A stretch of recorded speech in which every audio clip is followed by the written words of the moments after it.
क्या आप भी सुबह 8 बजे के बाद स्नान करते हैं या उससे पहले करते हैं? तो आपको भगवान विष्णु ने देवी लक्ष्मी और गरुड़ जी को स्नान करने के विषय में जो रहस्य बताया है उसे अवश्य ही सुनना चाहिए।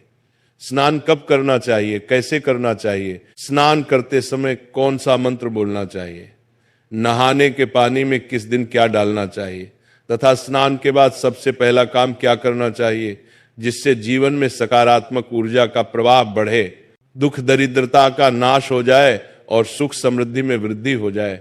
स्नान के सभी शुभ फलों को प्राप्त करने के लिए स्नान की सही विधि क्या है? भगवान विष्णु ने स्नान करने के विषय में बताया है कि स्नान कोई देह को स्वच्छ करने मात्र वाली क्रिया नहीं है, इसके सहस्र लाभ हैं। यदि सही विधि से स्नान किया जाए तो मनुष्य जीवन में कभी रोगी नहीं होगी, कभी दुखी नहीं होगा और कभी दरिद्र नहीं रहेगा। तो चलिए बिना देरी की आपको बताते हैं भगवान विष्णु ने स्नान के विषय में कौन सा महत्वपूर्ण ज्ञान देवी लक्ष्मी और गरुड़ जी को दिया है। एक बार क्षीर सागर में शेषनाग की शैया पर भगवान विष्णु और देवी लक्ष्मी विराजमान थे। उसी क्षण आकाश मार्ग से विंता पुत्र गरुड़ वहां आ पहुंचे। गरुड़ ने दूर से ही भगवान विष्णु और माता लक्ष्मी को दर्शन करते हुए विनम्रता पूर्वक प्रणाम किया और समीप आए। भगवान विष्णु ने मृदु मुस्कान के साथ आंखें खोली और गरुड़ का स्वागत किया। गरुड़ ने हाथ जोड़कर कहा, हे प्रभु नारायण, हे माता महालक्ष्मी, आपको कोटि कोटि प्रणाम। भगवान विष्णु ने प्रेम पूर्वक गरुड़ से पूछा, हे गरुड़, तुम्हारा स्वागत है। तुम्हारे चेहरे पर शंका दिखाई पा रही है, बताओ तुम्हारी निराशा का क्या कारण है? गरुड़ उत्सुकतापूर्ण स्वर में बोला, हे प्रभु, मैं अभी अभी पृथ्वीलोक का भ्रमण करके लौटा हूं। वहां मैंने अनेक मनुष्यों को देखा जो प्रतिदिन स्नान तो करते हैं फिर भी दुखी और क्लेशपूर्ण जीवन जीते हैं। वे मनुष्य प्रतिदिन प्रातः स्नान करते हैं, फिर भी उनके दयनीय दिन दूर क्यों नहीं होते? उनके दुखी रहने का क्या कारण है? कुछ क्षण रुककर गरुड़ ने दूसरी जिज्ञासा प्रकट की, हे प्रभु, कृपया मुझे यह बताइए कि स्नान करने की सर्वोत्तम विधि क्या है? मनुष्य को स्नान कब और कैसे करना चाहिए?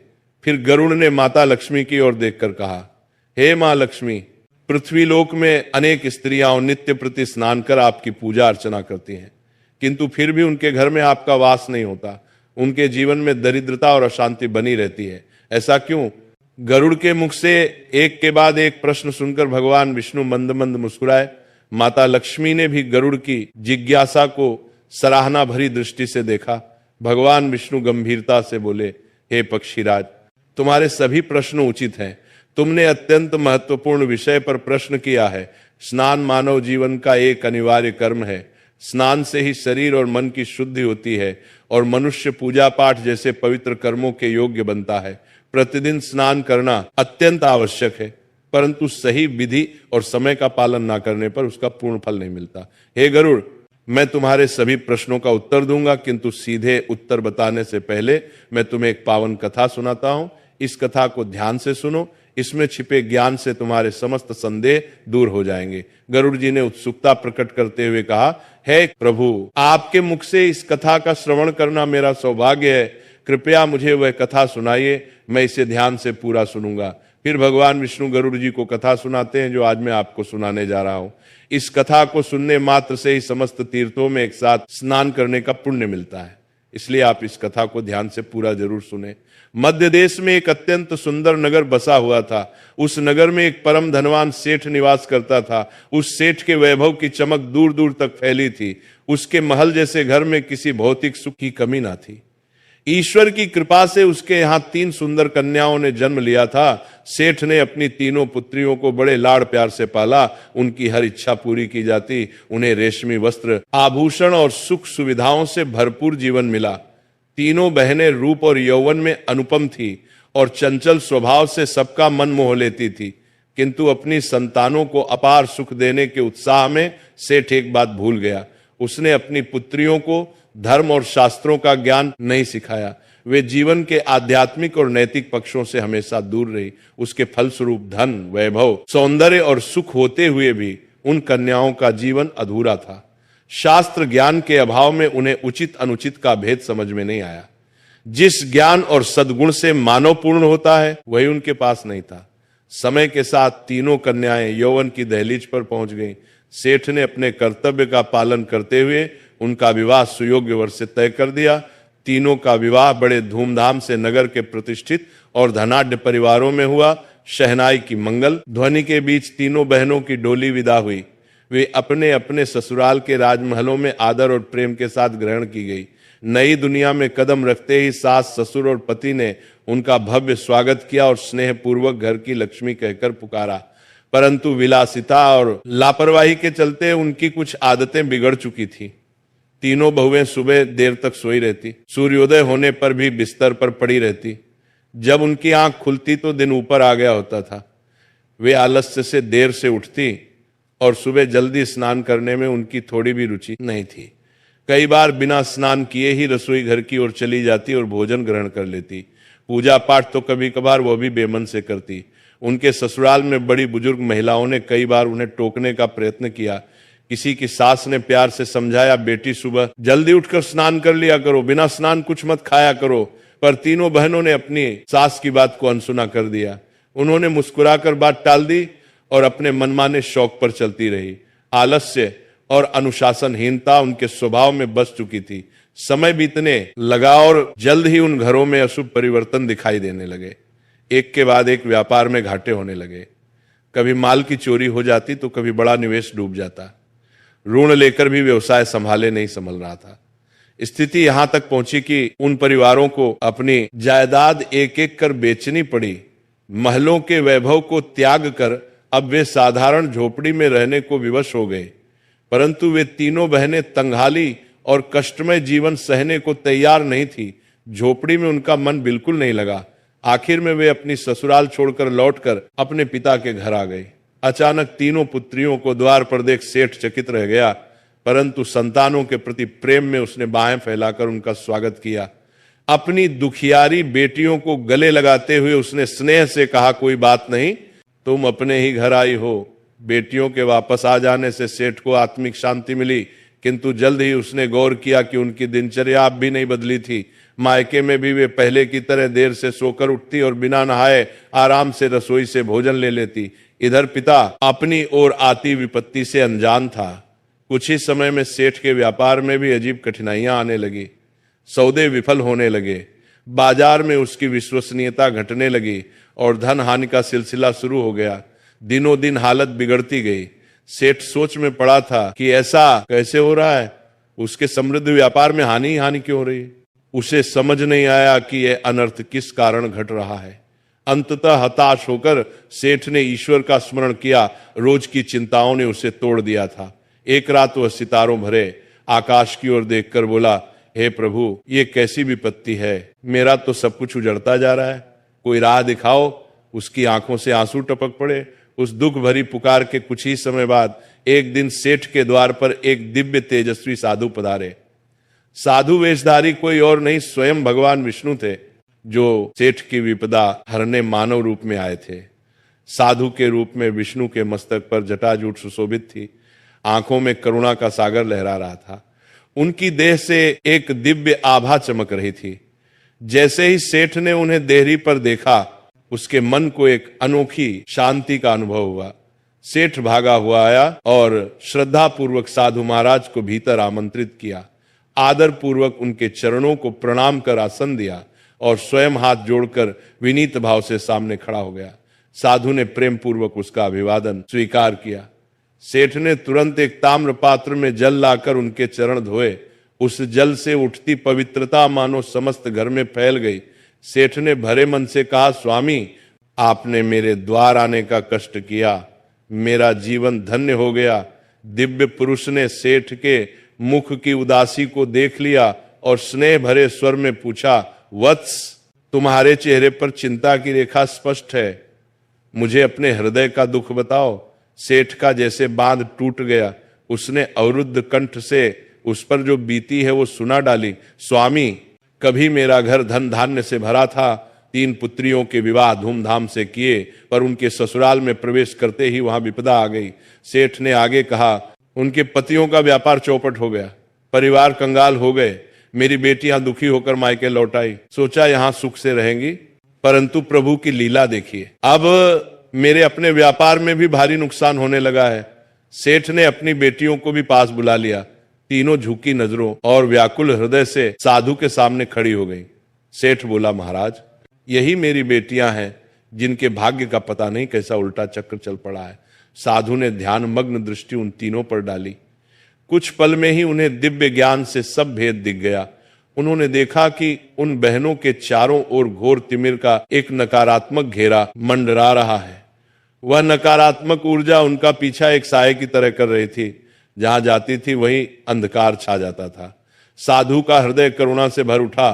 साधु ने गंभीर स्वर में सेठ से कहा, वत्स, तुम्हारी इन तीनों पुत्रियों की अपनी ही आदतों ने इनका भाग्य बिगाड़ा है। इनकी आलसी दिनचर्या और अशुद्ध आचरण के कारण ही इनके चारों ओर दुर्भाग्य ने घेरा बनाया है।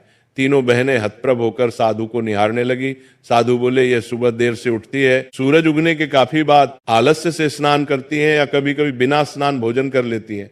उनके इस अशुद्ध आचरण ने इनके चारों ओर तमस का कवच खड़ा कर दिया है। साधु ने आगे समझाया, मनुष्य जब स्वच्छता और समय का ध्यान नहीं रखता तो उसके इर्द गिर्द नकारात्मक शक्तियां इकट्ठी हो जाती हैं। इन्हीं शक्तियों का प्रभाव है कि जहां भी जाती हैं वहां क्लेश और दुर्भाग्य चला आता है। तीनों बहनें लज्जा और पछतावे से सर झुकाए खड़ी थी। उन्हें अपनी भूल का आभास होने लगा था। उनकी आंखों में आंसू भर आए। मन ही मन वे सोचने लगी, हमसे बड़ी चूक हो गई। साधु ने तीनों बहनों और सेठ की ओर देखते हुए कहा, अब मैं तुम्हें कुछ अति महत्वपूर्ण बातें बताने जा रहा हूं। तुम सभी ध्यानपूर्वक सुनो और प्रतिदिन इनका पालन करो। यही तुम्हारी समस्याओं का समाधान है। साधु महाराज ने शास्त्रों का वर्णन करते हुए समझाया, स्नान कई प्रकार के होते हैं। मुख्यतः 4 प्रकार के शुभ स्नान बताए गए हैं: ब्रह्म स्नान, देव स्नान, जस्य स्नान और मानव स्नान। इनके अतिरिक्त एक 5वां प्रकार दानव स्नान भी होता है, पर वो त्याज्य और अशुभ माना गया है। उन्होंने समझाया, पहला है ब्रह्म स्नान। ब्रह्म मुहूर्त में किया गया स्नान सर्वश्रेष्ठ माना गया है। ब्रह्म मुहूर्त अर्थात रात्रि का अंतिम प्रहर, सूर्योदय से लगभग 1.5 से 2 घंटे पूर्व का समय, जब चारों ओर सृष्टि एक अलौकिक शांति में लीन होती है। साधु की वाणी गूंजने लगी। उस समय वातावरण में अद्भुत और चमत्कारिक ऊर्जा व्याप्त रहती है। इसे देवताओं का समय कहते हैं। इसी समय में देव चिंतन करते हुए स्नान करना ब्रह्म स्नान कहलाता है। यह स्नान मनुष्य के लिए सबसे पुण्यदायी होता है। उन्होंने कहा, ब्रह्म मुहूर्त में स्नान करना, तत्पश्चात उदय होते सूर्य देव को अर्घ्य अर्पित करने से जीवन में सुख समृद्धि और शांति आती है। उसे जल की हर बूंद मानो तन और मन को ताजगी और सकारात्मक ऊर्जा से भर देती है। ऐसे स्नान से मनुष्य रोग व्याधि से दूर रहता है और उसका शरीर स्वस्थ एवं निरोगी बना रहता है। साधु ने आगे बताया, दूसरा है देव स्नान। प्रातः 5 से 6:00 बजे के मध्य किया जाने वाला स्नान देव स्नान कहलाता है। इस बेला में सभी पवित्र नदियों गंगा, यमुना आदि का स्मरण करते हुए जल में डुबकी लगानी चाहिए। उन्होंने समझाया, इस समय स्नान करने से मानव के शरीर में सकारात्मक ऊर्जा का संचार होता है। जल के प्रत्येक स्पर्श के साथ शरीर की सारी नकारात्मकता धुल जाती है।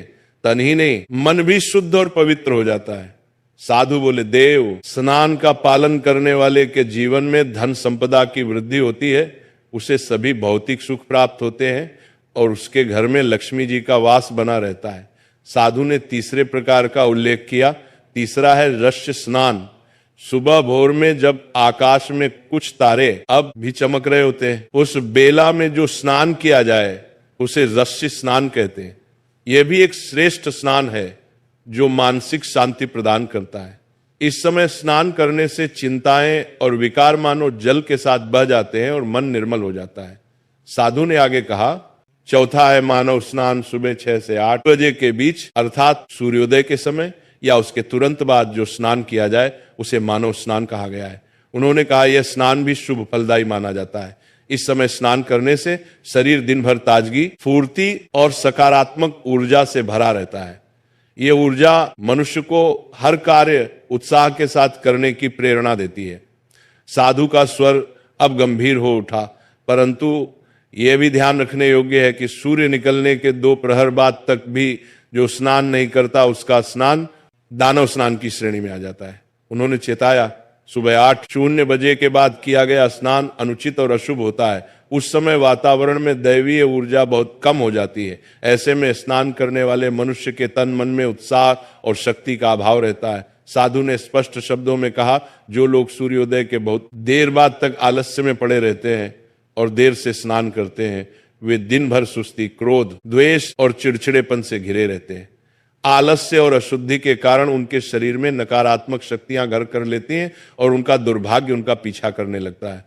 साधु ने सेठ की ओर देखकर कहा, तुम्हारी ये तीनों पुत्रियां प्रातः समय पर स्नान नहीं करती थी, सूर्योदय के बहुत बाद तक सोई रहती थी। इसी कारण इनके ससुराल की सारी समृद्धि नष्ट हो गई और अब इन्हीं की वजह से तुम्हारे घर की लक्ष्मी भी रूठ रही है।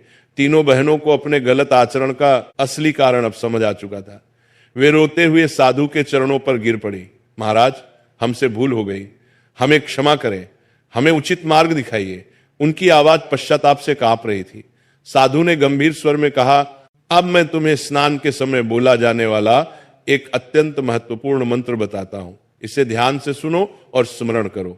जो भी इस मंत्र का उच्चारण करते हुए स्नान करता है, उसके सभी पाप उसी क्षण नष्ट हो जाते हैं, उसका दुर्भाग्य दूर हो जाता है और उसे अपार सुख समृद्धि प्राप्त होती है। गंगा यमुना चैव गोदावरी सरस्वती नर्मदे सिंधु कावेरी जल अस्मिन सन्निधि कुरु। साधु ने मंत्र का अर्थ बताते हुए कहा, इसका भाव यह है कि हे पवित्र नदियों गंगा यमुना गोदावरी सरस्वती नर्मदा सिंधु और कावेरी, आप सब इस स्नान के जल में सन्निधि विराजमान हो। साधु मुस्कुराते हुए बोले, इस मंत्र का उच्चारण करते हुए स्नान करने से ऐसा पुण्य मिलता है मानो मनुष्य ने सभी तीर्थों में स्नान कर लिया हो। सभी पाप धुल जाते हैं और सौभाग्य का उदय होता है। भगवान विष्णु रूपी उस साधु ने स्नान के महत्व की यह कथा सुनाकर और समस्त विधियां समझाकर सेठ और उसकी पुत्रियों को मार्ग दिखा दिया था। तीनों बहनों की आंखों में कृतज्ञता के आंसू छलक आए। उन्हें अपनी भूल स्पष्ट रूप से समझ में आ गई।